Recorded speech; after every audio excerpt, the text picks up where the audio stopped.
Welcome everyone to the GBTA and GBTA Foundation webinar on the Sustainable Procurement Standards. I see we have lots of folks trickling in. We're so excited to have you today. I'm calling in from very rainy Richmond, Virginia, very rainy week here in the Northeast. But welcome so much for joining us. Today, we're going to be talking about our Sustainable Procurement Standards, which is a new resource that was released in the last couple of weeks. We're excited to share it with you, and we want to encourage you, if you have questions throughout this webinar, to please drop them in the Q&A section. You're also very welcome to introduce yourselves in the chat and say hi to the rest of the group. So I'm going to go ahead and share my screen and talk a little bit about this before we go into our session with our panelists. All right. So we're here to talk about our sustainable procurement standards. As you know, in the past couple of weeks, we released our standards for aviation, but this is actually a framework we're going to be using for other verticals in the months to come. So today we're going to talk about aviation, but we're also going to talk about the entire framework and what you can expect. My name is Kelsey Frankiel. I'm the Senior Manager of Sustainability at the GBTA Foundation. So how did we get here? What's the history behind this resource and how was it developed? So back in 2021, there was a post in the GBTA member hub where a member was looking for an example of a supplier scorecard that they could use to compare their suppliers based around sustainability. This ignited a whole conversation around this, a lot of interest, and among the GBTA Sustainability Committee and the GBTA Foundation, a conversation around a resource that would be most helpful to the industry. In conversations that we started to have with both buyers and suppliers, we realized that there was a huge challenge here. And the challenge was that there's a lack of standardization on both the people and planet attributes that were being used for procurement. So on the one side of the coin, buyers felt that they were getting this directive from their ESG teams to include sustainability questions in their procurement process, but perhaps they didn't know what questions to ask or how to use that data. Whereas on the other side of the procurement coin, suppliers felt that they were getting inundated with sometimes unique questionnaires, new questions that might not always be material to their operations, and they weren't always sure how that data was going to be used. Another thing that we realized is that in the face of urgent crises like climate change, we don't have time to waste, and we needed to make a process that was more efficient for everyone and really used procurement in the way that it could most effectively and ideally be used, which is as a lever for change. We saw that more and more travel managers were actually integrating sustainability into their procurement practices. So putting questions in their RFPs, actually selecting suppliers based on that criteria, and even adding sustainability clauses to their supplier contracts. So the solution that we decided to develop with the GBTA Foundation together with the Sustainability Committee was what we're calling our Sustainable Procurement Standards. This is a library of open source people and planet questions to support the selection and assessment of business travel buyers. So there's a few keywords in here that I want you to pay attention to. Number one is the word library. We use the word library because when you download these questions, it's actually a set of questions in an Excel spreadsheet, and we want you to pick and choose the questions that are most relevant to you. So you can almost look at it like a question bank.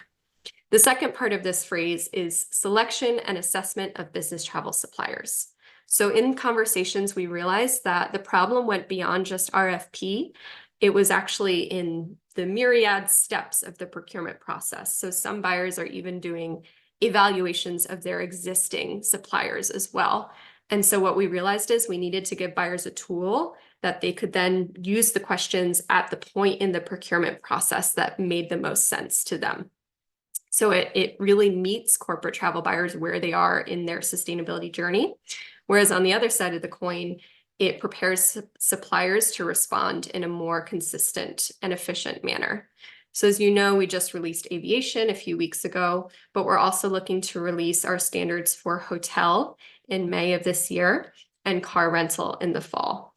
And just so you're aware, these launch dates are subject to change. And what we're doing is we're seeking a certain level of industry alignment and buy-in before we release anything. What's important to us is not that something is just done, but that something is done right and that it's most useful for the industry. So how were the standards developed? They were not done in a silo. When I started at GBTA Foundation, I certainly was not a procurement or business travel expert. And so we consulted with the experts, with you all as practitioners. We spoke to buyers, suppliers, TMCs, RFP platforms, and sustainability standard setters. And even though this says 18 months, that was really just the development of the content. But as I mentioned earlier, we started these conversations and really the scoping of the resource back in 2021. So the way the process worked is we started by looking at what types of questions buyers were asking when it comes to ESG, so both people and planet. We looked at some existing questionnaires to understand what topics buyers were looking to address through their procurement.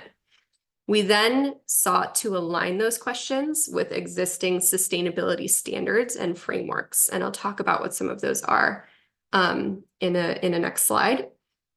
We then ensured the questions were worded clearly and included the most material topics from a supplier perspective. So we actually brought together a group of suppliers to give us feedback. And then there's a fourth step, which is just for hotel, which is to ensure the questions are worded properly for the RFP technologies. And that's actually where we are in the process right now, is the hotel questions are being reviewed by the GBTA RFP task force and the technology players to make sure that they're fit for purpose. So the landscape of ESG frameworks and standards is vast, as you all know.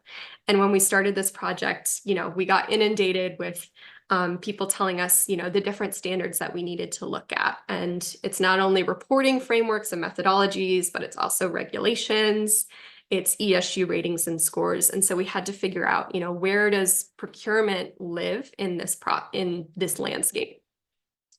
And this is where we determined procurement lives. So in the procurement process, it's not a disclosure system, it's a closed process, and it has a very specific objective, which is for travel managers to fulfill their travel policies and procurement policies, make procurement decisions, and ensure that they're going to be able to report on their ESG objectives. Reporting and disclosure is much more detailed. You can go really, really deep into things like climate risk, and that's because it's for the purposes of compliance and certification and investment. So what was important to us was to understand what topics travel buyers wanted to address and make sure those topics reflected the standards that were already in the landscape so that everything was matching each other as much as possible to make this a little bit easier for everyone. As I said, we determined a governance process to make sure that, it wasn't done when it was done when it was done right, and that we had a certain level of buy-in for each of these verticals. So for aviation, for example, we knew we needed buy-in from airlines, from the Sustainability Committee, from the Aviation Committee, and from IATA, who is really the standard setter for particularly for emissions calculation for airlines. The number of airlines that we got feedback from on this resource represent 1/3 of global airline capacity, which is available seat miles or kilometers, which is an industry metric. So that's actually a really impressive level of alignment and buy-in for this resource. The airlines that gave us feedback were in North America, Latin America, Europe, Middle East, and Asia, both international and regional carriers. And the ones that we reached out to were chosen based on prevalence to the business travel market. So how should the standards be used? So the very first thing you're going to do, if you haven't done so already, is go to gbtafoundation.org/SPS and hit download now under aviation, and you're going to get a zip file, and that's going to have 3 documents in it. Number 1 is an overview of the standards, and it's all this information I'm sharing with you right now. Number 2 is an educational guide about sustainability in air travel and what are the most material topics a buyer should be looking at when they're determining an airline sustainability performance. And it is sort of accompanying to the questions. It goes through each of the topics that are addressed in the questions. And then you have the questions themselves. So this is an Excel file labeled Sustainable Procurement Standards for Aviation version 1. So when you open that up, it's going to look like this. And as I said, it's a library of questions. And what we're recommending you do is take these questions and then meet with your travel, your ESG teams, the stakeholders that are important in this process, and determine the questions that are most prevalent for you and for your company. The question we get all the time is there's about 40 or so questions in the aviation standards. Do I need to use all 40 questions? And the answer is no. The answer is choose the questions that make the most sense to you. And if a question doesn't meet one of these 4 objectives for your company, don't include it. So these are the reasons that we understand that buyers are collecting sustainability information from their suppliers. We were told that they can be helpful to assess the ESG performance of their suppliers, their ability to report on their ESG goals and objectives, sending a demand signal to suppliers. So a really good example of this is SAF. If you're a buyer that's looking to procure SAF in the next year or so, you might want to start asking questions around how that would work with your airline supplier. And finally, making a procurement decision that goes beyond cost. So what we're recommending is to take a look at these questions and map it against these 4 objectives to see which questions make the most sense for you. There's a use case beyond just buyers as well. So suppliers, we're recommending you update and house your responses to all of these questions on an annual basis so that you can respond to procurement requests in a more streamlined manner. TMCs, we're recommending that you align your scorecards and procurement guidance with the questions provided. And as I said, RFP providers as well.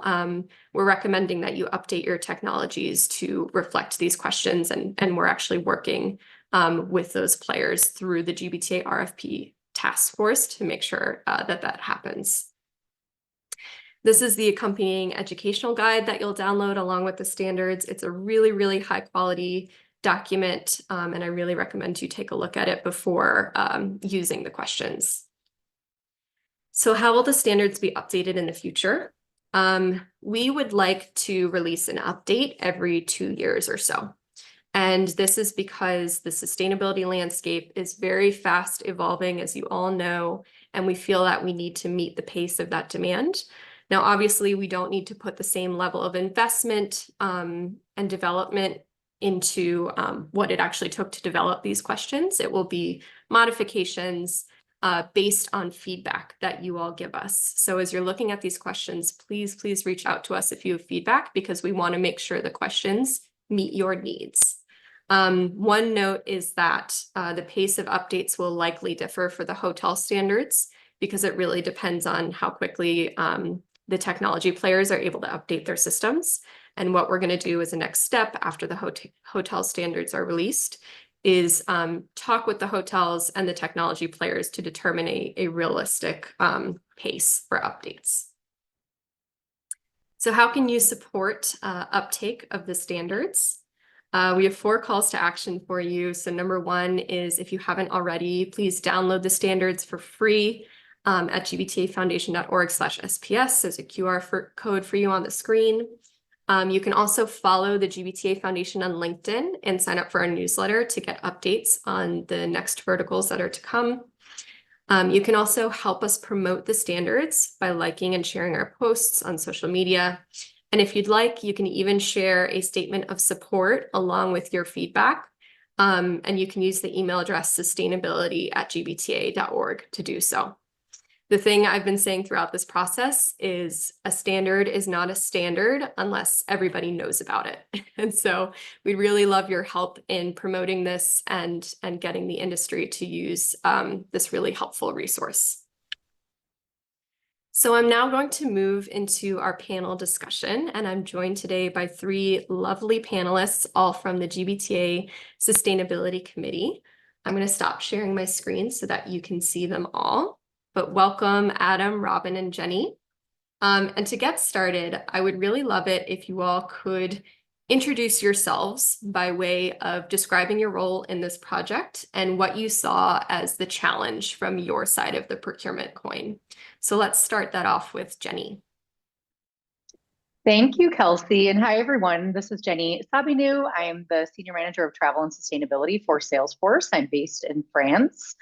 And I lead our travel operation for EMEA and LATAM. And as a part of sustainability, I also manage our rail program.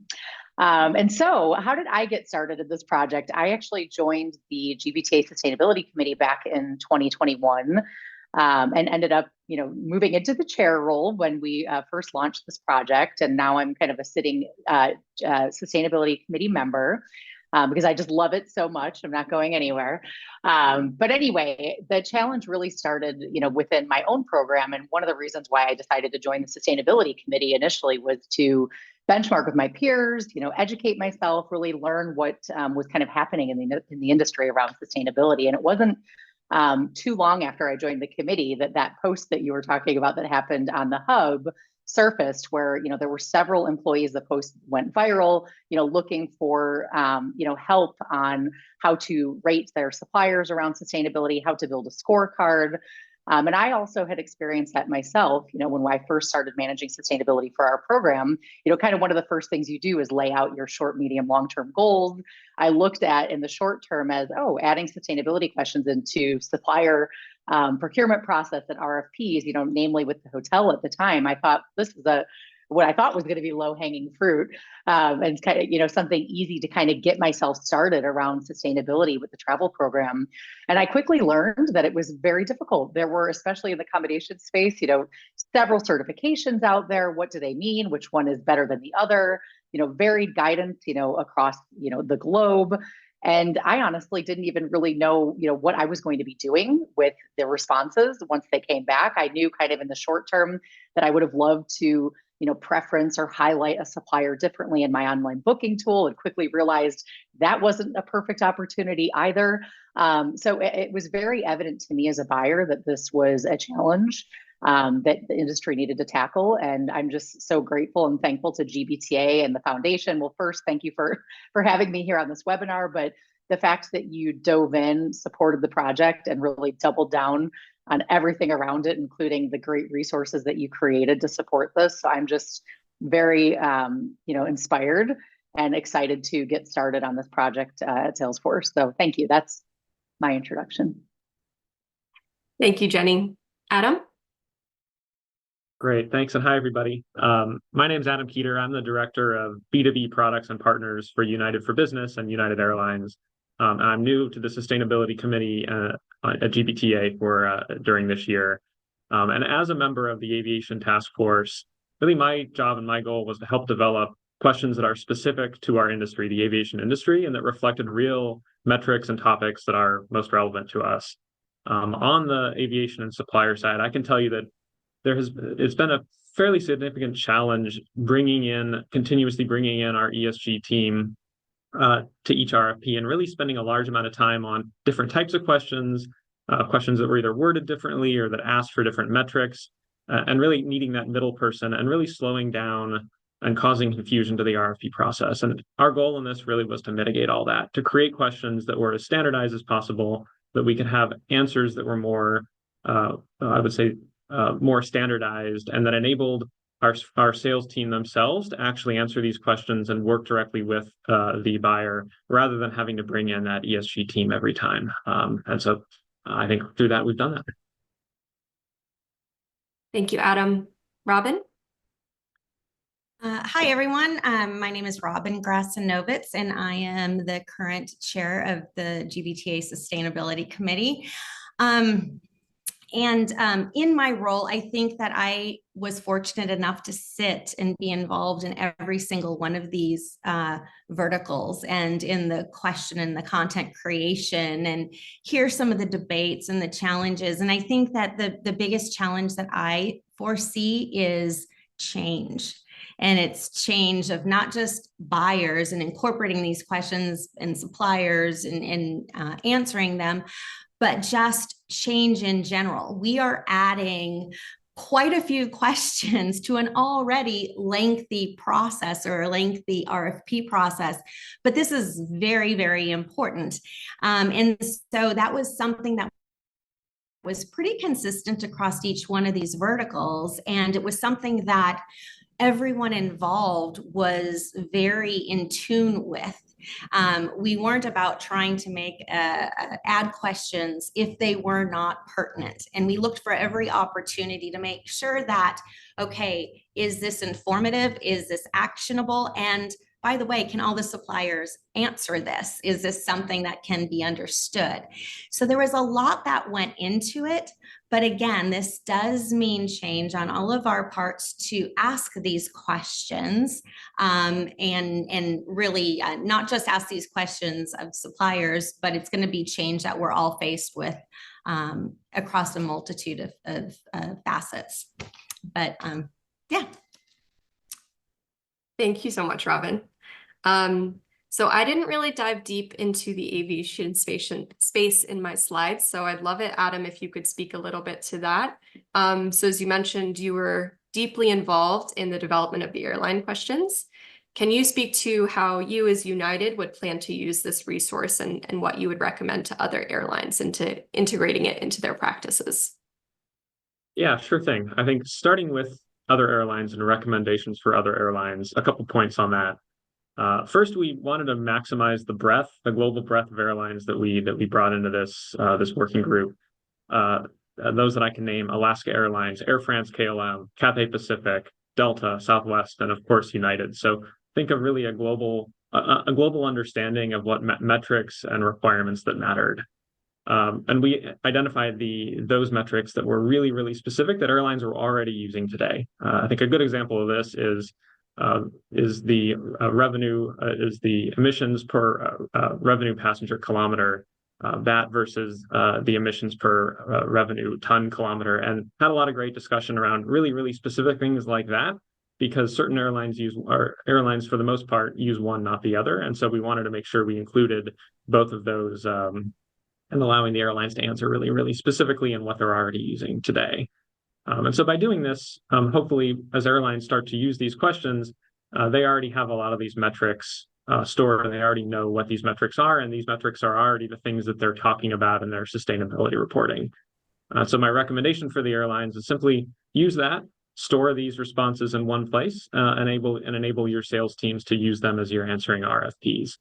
You only have to answer the questions once, and you're all set. I can say for United, we've already started doing this. Our sales team have our answers to these questions at their fingertips, which, like I said earlier, is kind of a couple benefits. One, it's quicker to market, being able to turn RFPs around without that ESG team middle person having to work through tailored questions. And it really fosters a substantial and substantive conversation between the buyer and our sales team about topics that the sales team is now better educated on because they're more aligned. So bottom line, we know that aviation is already complex. There are a lot of specifics in our industry. We know that fairly well, kind of on a day-to-day basis. Hopefully, this empowers everyone to kind of cut through the noise and becomes champions on both the buyer and the supplier side. Thanks, Adam. And speaking of the supplier side, Jenny, you've been involved in Salesforce's sustainable procurement efforts for some time, and you've seen how this process has evolved. Can you shed some light on how this resource would benefit you as a corporate travel buyer? Yeah, absolutely. I mean, as I said, when we first started this process, it was kind of the realization that I started out, of course, benchmarking with my peers. What questions are you asking? Is this something that you're incorporating? You reach out to your TMC. There was some existing already in some RFP tools with GBTA. So you realize, that's kind of how, typically you start your journey on anything new. And so, it was very evident right from the front, as I said, that there was a lot of work to go into the consolidation of this. But in addition to that, and what I'm excited about, kind of starting now, is it's not just, what you've been able to consolidate across the industry. Now we have to go have those conversations internally, right? So it's like I have to, there's a few different functions I can already think about besides, sustainability that I would need to touch base with. So, the travel team sits within finance. Sourcing and procurement is another group. So that's, we kind of reach across to that function with our business, partner there that manages travel to figure out what is important in the sourcing process, in the ongoing kind of supplier relationship management. There may be some collaboration I have to do with, say, my sustainable legal team. I need to really make sure I understand like where, we're 3 years, later than when I first started this journey. So I need to, probably revisit, what are our targets? Like, is there anything that we need to move the needle on more to, meet our goals by 2030? So I think that, the big elephant in the room is like, what do we do with these if, like, for example, you don't, like, what if you're a small, medium enterprise, you don't have an official RFP tool that you use or a process? What I'd like to just say is there's a lot. I am actually, happy to have a little bit of runway to figure out internally, how we're going to use these questions, what questions are even important. I know when I started the journey, our sustainability team, for example, in the sourcing side had, maybe 3 to 5 questions, I would say, that were important to them across the different verticals. And they kind of handed the rest over to me. You're the travel industry subject matter expert. You kind of come to the table with any other additional questions that might be important to you and your program. And so there's a lot of work and collaboration that needs to happen internally at your organization, depending on where you're starting in your journey. So, I think for me, I'm very excited to just finally have, the harmonization completed so I can actually start the work on this. And, I have some time because, we won't be doing another airline RFP at least for a few years, but everybody's program is kind of different and varies in what those cycles are. But there's certainly, don't underestimate the amount of time that it will take just to do that internal collaboration and make sure that you go into the process knowing exactly how you're going to use them, what questions are material to make a difference, because let's face it, these processes, like Robin said, are already so long. We're already trying to eliminate them. How can we do continuous pricing? Some of these other things that have been happening in the industry. So we're certainly not trying to make it a longer process. So anyway, I'm excited to get started on that. And again, thank you to all the great work that the Aviation Committee did to get this forward. Thanks, Jenny. And you mentioned how Salesforce and your team will be picking and choosing the questions that are most relevant to you as a company.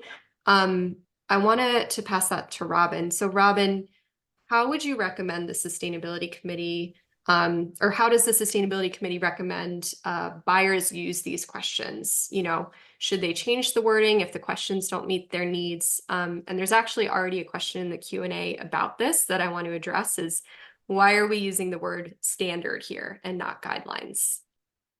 Yeah, this became really evident while we were going deep into each vertical and debating between buyers and suppliers and amongst one another and trying to figure out the right and correct wording that was meaningful.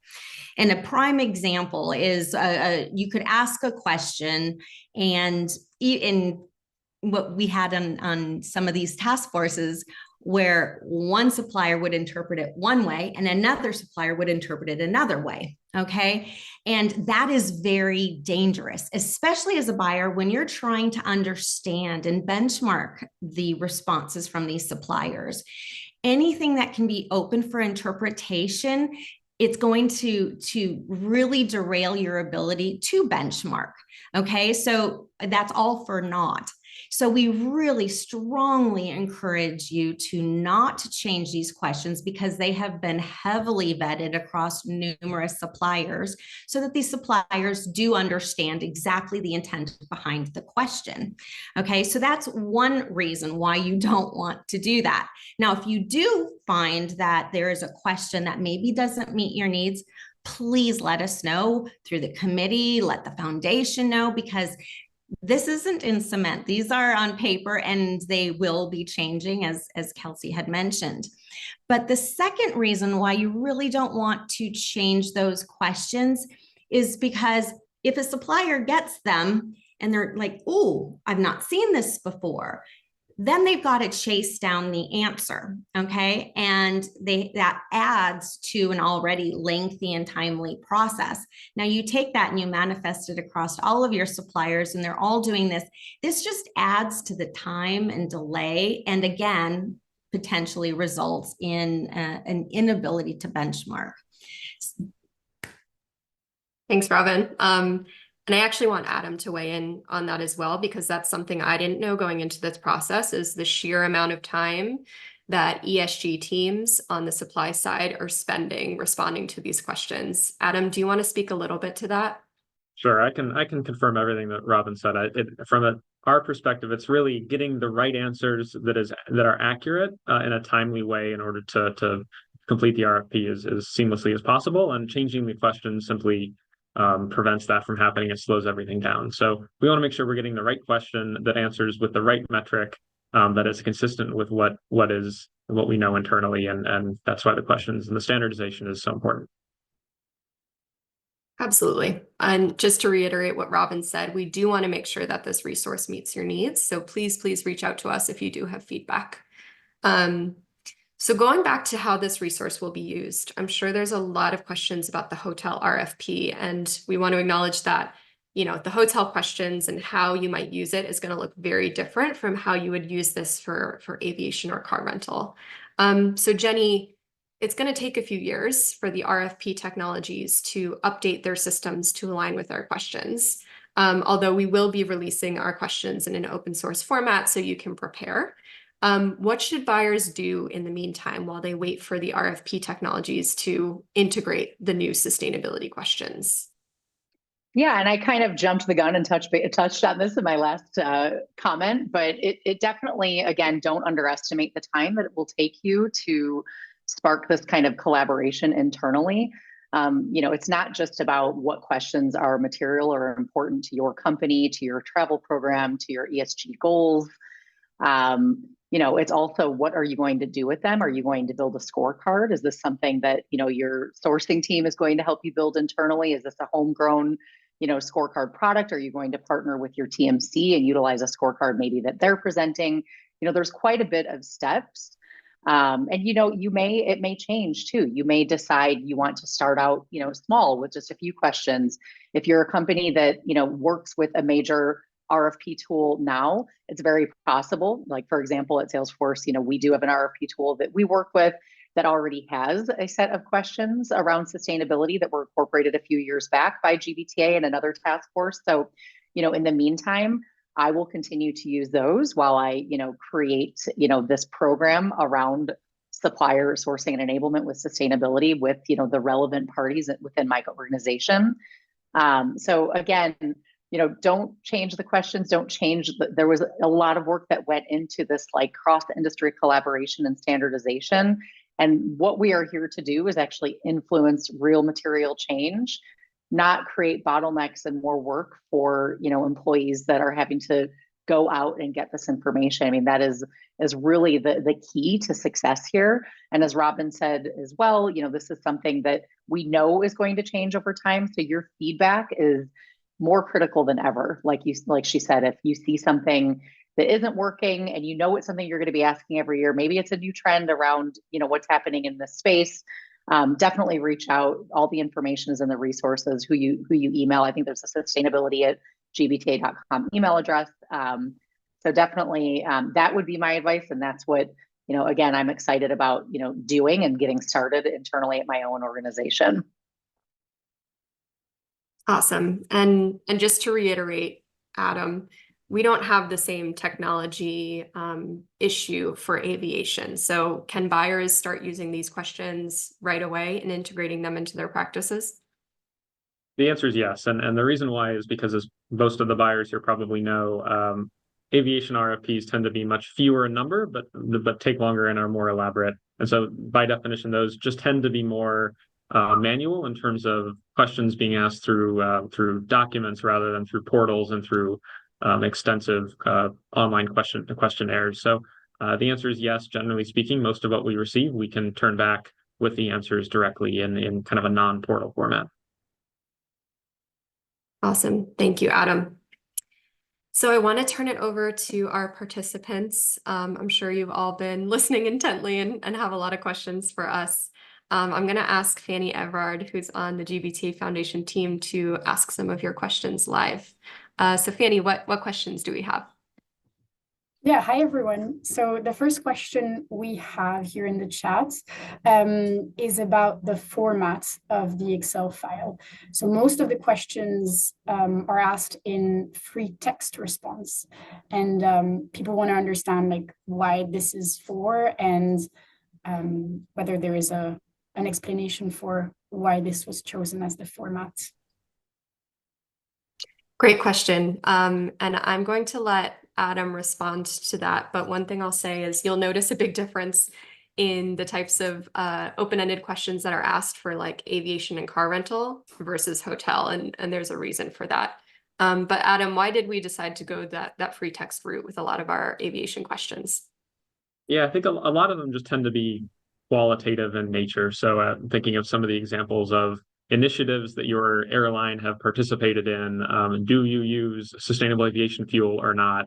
These are questions that needs words, not numbers. But we do have several questions, including some of those that I mentioned about emissions rates per unit passenger, and those types of things that do have numbers. So I think I would say the ones that we know that need numbers have them, but the ones that require a little bit more description about what some of the programs or initiatives are that the airlines have, those obviously need to be words. And I'll let Robin and Jenny weigh in as well. Are you seeing kind of this much more of a conversation going on between airlines and their buyers versus how the hotel process works? Yeah, when we went back and forth on that quite a bit, you know, we started this with the aviation side. We started it with a yes, no, so that you could do a quick comparison and benchmark of yes, no, and who answered yes and who answered no. And what we found is there was a lot of sort ofs, you know, and this is a journey. And how do you convey that journey and where you are on that journey in a yes, no type answer? And so what we quickly found is we had to be, at least in the aviation sector, a lot more flexible and really kind of ingesting some of that qualitative type of information, and then allow the buyer or their to assess, you know, where that airline may be in their journey. Is that enough? Is that good enough? Is that what you're looking for? But as you mentioned, it's very different on the accommodation side by the, you know, sheer nature of benchmarking, you know, hundreds of properties and going through some of the RFP tools, which are not prevalent on the air side. So we did recognize those differences between the verticals. Yeah, and I would just add like a quick reminder too, that was one of the reasons why we created this as an open source library. You know, if there are questions, because obviously like free text questions don't really show up that great on a scorecard. You know, usually it's like a yes or no, or it's kind of hard to measure in the words. But that's where you can kind of pick and choose the questions that you include. And if your sole purpose of including sustainability into an RFP or a procurement process is to build upon a scorecard later to then, you know, utilize that to rate your supplier, then maybe those are some of the questions you don't include in the process, but you then use the question in a conversation, in a meeting. You know, again, these are meant to influence, you know, a deeper, you know, partnership and collaboration between the supplier and the buyer. So it's really, you know, a guide. So hopefully that kind of helps add more context as well. Thank you all so much. And there's actually a follow-up question on top of the question around, you know, why are the aviation all free text responses? Fanny, can you shed some light on what folks are asking around scoring? Yeah, there are a lot of questions about, you know, why the differences in verticals. So whether we can provide like a different classification between advanced, intermediary, or starting questions, for example. And I guess one question that was really prevalent was about the scoring is how can we assess different suppliers based on their answers once you get those open-ended questions?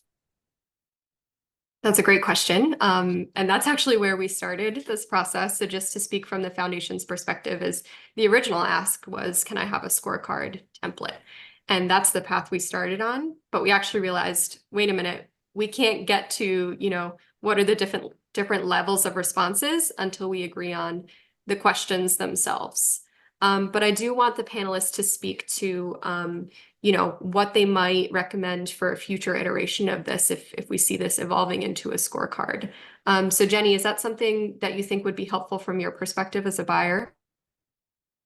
Yeah, I mean, we went back and forth on this for probably a year, like trying to figure out, was this the right way to come out of the gates with this resource? And I think, from a buyer perspective, what I realized is, it would require us, to build our own scorecard internally as one option, or, we could go another route. We have a TMC that, is kind of offering their sort of option. So I think that with that kind of in mind, it kind of started to seem, I know other companies that I've benchmarked with have their own homegrown scorecards that they've built. So it seemed almost like the scorecard would be something that would be built by your company based on your needs, your ESG goals, how you want to, rate your suppliers, because what's important to my organization may be very different to another organization. So, I mean, I would love to see GBTA have, a scorecard, but I think it's really hard to decide how to rate or what is a good score. I think that each company might have a different viewpoint on that. So, I mean, I think it remains to be seen. I feel like it would be a really great phase 3, phase 2, phase 3 to evolve into. Maybe it's a guideline on how to score. But I do feel at this stage that it's probably something that's very unique to each company. But again, that could vary based on the type of industry of the company that you work for, whether you're enterprise, an SME. So I think that these are some of the feedback and questions that are really great to see come in, because again, this whole project was born out of a question around the scorecard. So I see as the world is our oyster here. I think, we have the right attention and people, stakeholders involved, that if that is the right next step, maybe that's something that we turn our focus to. But I think initially it was very clear, like, let's take a step back. Like, the most important need right now is the harmonization. And that came across loud and clear from both the buy and supply side of the house. And so, we can't boil the whole ocean at once. So, I mean, that is literally where we started. And as you saw, it's been a 3-year journey just to get to this point. So I wouldn't put it off the table, but that's kind of where my head is at with that at the moment. And I will add, we're listening to you all. So as our members, as the industry, we want to know what would be most helpful to you. There's a million different ways we could take the next phase of this work. And so if you want a scorecard, tell us. And we can work with you all to see if we can make that happen. Fanny, what other questions do we have from the group? So one question is, what are you suggesting whether a supplier has aligned themselves with a scorecard company like EcoVadis? Suppliers have already answered similar questions. So how have you incorporated these considerations and these companies' works? Yeah, Robin, do you want to speak to the way that we harmonized those different frameworks with our questions? Yeah, and that was one of the key criteria. I mean, when we kicked these efforts off, we did there was questionnaires that a number of providers had provided out there. And what we did is we pulled all of them together and we got the questions and we deduped them. And what we were the end result was, 100 questions of unique questions.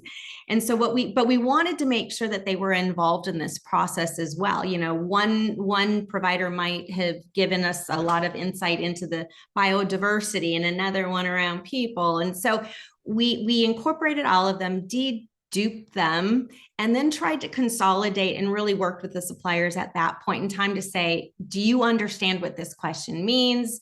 is it phrased correctly? And so we tried to, and then we also were involving them in those evolutions of these questions. And so hopefully you may, if you're doing these comparisons between what you see in the GBTA standard versus one of these others, you might see that the questions are worded slightly differently, but may get to the same conclusion.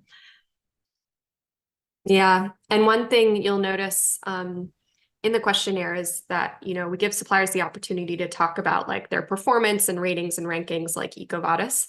But as I mentioned in our slides, there's other specific objectives that a corporate travel manager might have when they're doing these questionnaires. And they would want to know specific information about how SAF, for example, can be incorporated into their travel program. So it's great to ask about, you know, ratings and rankings like EcoVadis and others, and that really gives you an understanding of the sustainability performance of a supplier. But then there's other questions that you might want to ask that serve other objectives as a buyer as well. Fanny, do we have any other questions from the audience? Yeah, we have plenty. So another one about standardization, because I think that's an important one. How have you aligned with relevant and current impending legislations? For example, in Europe, we have the new CSRD. Can you talk a little bit more about that? Absolutely. I'll leave that up to the panel. Does anyone want to talk about how these questions might be helpful in light of CSRD? I can just mention real quickly, in just at a high level, the specific metrics that we're looking at are meant to be, we've specifically left it up to sort of a free form in which metric that certain buyers are asking about. And so in your relevant region, if there's a specific type of calculation you want to use, we've left it up to you in certain places. So I just will start with that. I know Robin probably has a longer answer. Well, I mean, and part of why some of these policies are getting put into place is to really, you know, ignite and really start to focus on reduction. And if we don't talk about it and if we don't acknowledge it, we're probably not going to make progress against it. And so I think that this is just a first step. This is just our very first evolution of this. And I think it's going to get closer and closer, and we'll be able to pull a lot more of those insights into this and trying to align it even more closely. But this is just our first step to kick off some of those conversations.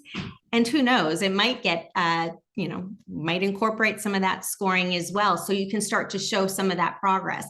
And when I say start to show some of that progress, one of the things that our industry has been plagued with is, hey, we're going to choose our suppliers on price or on service. Well, now we're also going to start to have to choose our suppliers and make some decisions potentially based upon their ability and their sustainability, because their sustainability affects my sustainability as a corporation, right? So this is where it's now we're having the discussions, we're understanding how your sustainability is playing into my sustainability. And now that knowledge is power. It's hard to make decisions if you don't have the information and the knowledge. So this is step one. And I actually did an education session in Dallas last year on the specific topic of CSRD, so I can respond to that as well. What I said from that panel was essentially like, yes, you're going to see more and more, even if you're not based in Europe. If your suppliers are in Europe or your clients are in Europe, you're going to see more and more requests for emissions information. And particularly in Europe, CSRD covers scope 3, which is where business travel lies.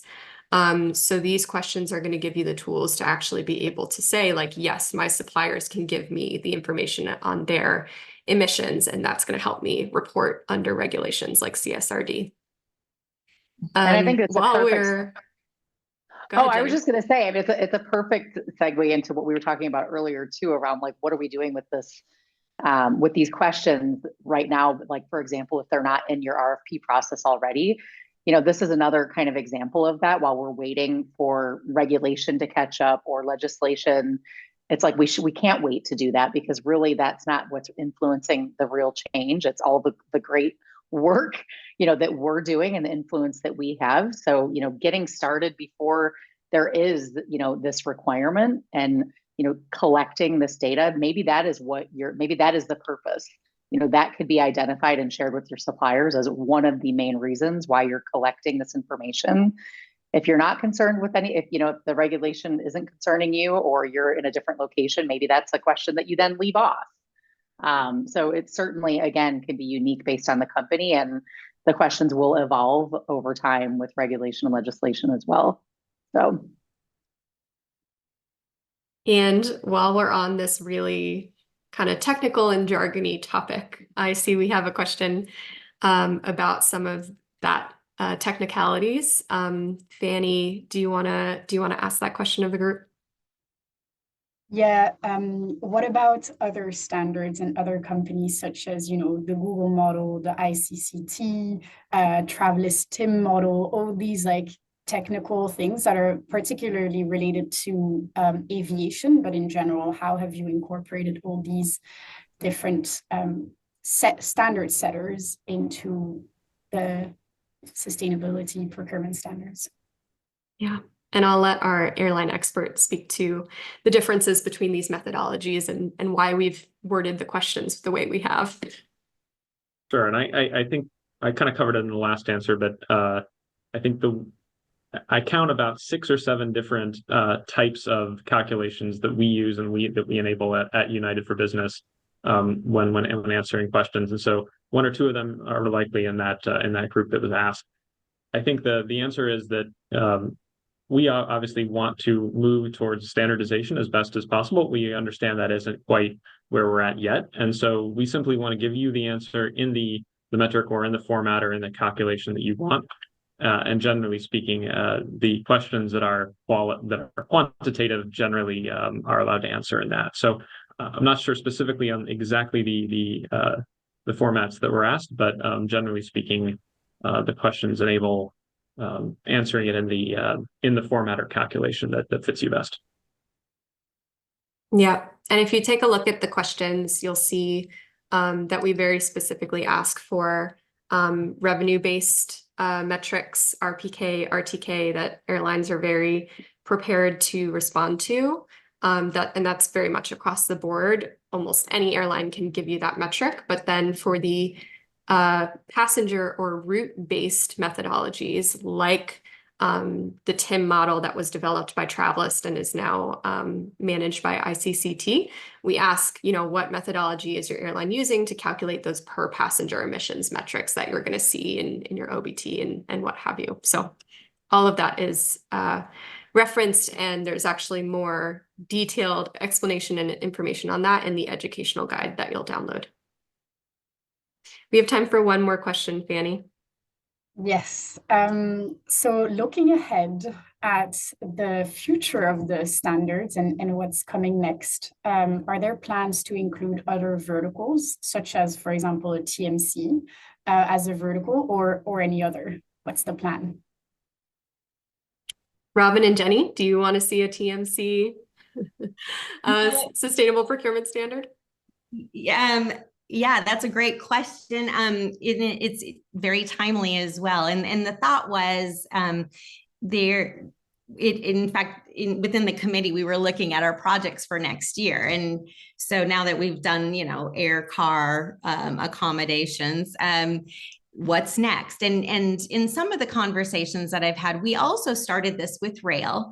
And what we found with rail in particular is that it was not very big on the procurement or the official or an RFP approach for rail, simply the nature of the limited rail suppliers in a given country at times. So what we did is we kind of backed off of it being a purely sustainability, and we're going to work on a toolkit, or not a toolkit, but just program, how to implement rail into your program, just generally, but sustainability being kind of that lead horse in that. So we're kicking that off. We also, as part of our projects for next year, we did explore, doing an SPS for, TMCs or other service providers, or even for SAF and other areas. And, to quote Kelsey, if that's what, the membership wants, that will directly influence or greatly influence what we take on. It's on the roadmap, and it's certainly something that we are looking at and expanding to other verticals. And I would just add too, that if there is anyone in the audience that is interested in participating in any of these task forces to accomplish the collaboration that's required to create an SPS for another vertical, please reach out, because several of the people that actually, members of GBTA and within the industry that actually helped make this possible are individuals that aren't necessarily a part of the committee, but they were a major contributor in this task force.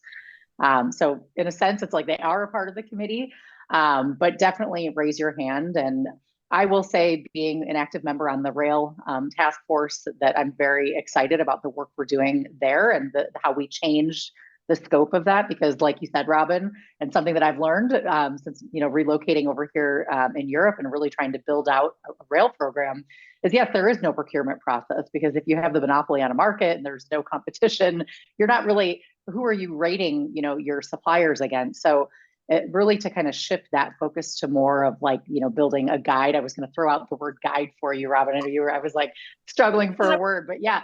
But, and there's other, ITM has one coming out too. We've been, partnering with them. And again, it just goes to show that this project has sparked a collaboration and a conversation across different nonprofit associations in the business travel, space. And we're all, bringing our knowledge and experience together, again, with the subject matter experts on the supply side, to really bring the guidance that has been lacking, taking all the guesswork and hard work out of it. So, yeah, I think that if the question is, are there other verticals that are going to come? I would say yes.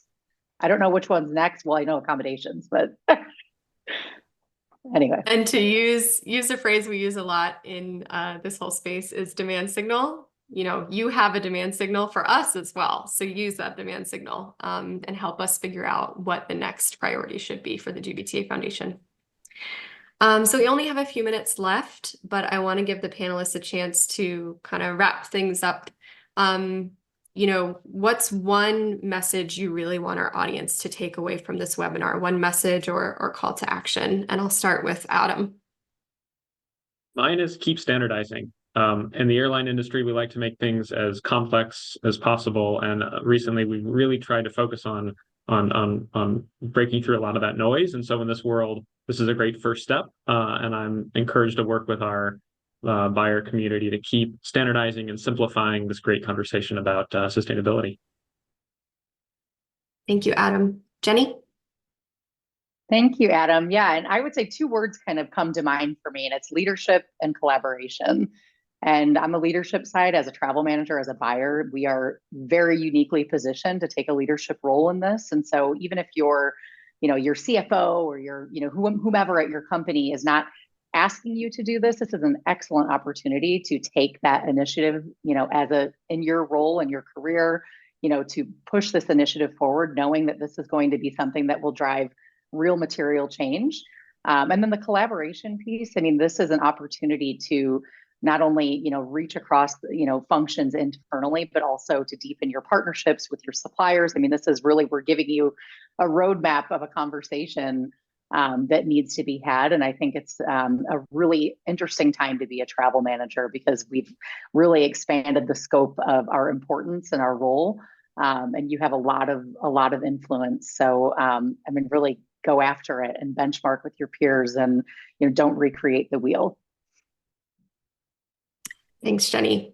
Robin? I want to kind of add a little bit onto what Jenny said, in that sustainability is here to stay. It is not a fad. You know, we've gone far too long ignoring that this equilibrium has been completely off. And that's what's gotten us to this point and this critical nature of where we're at. So it's not a fad. And while we are in travel and we keep talking about buyers and suppliers of travel, keep in mind that all you buyers out there, you too are a supplier in your company to your customers, and you too may be asked about your own sustainability efforts by your customers. And for many of you, based upon, you know, the GBTA survey that came out last year, travel is a big portion of emissions for many of your corporations or the corporations out there. So it's an area that cannot be ignored.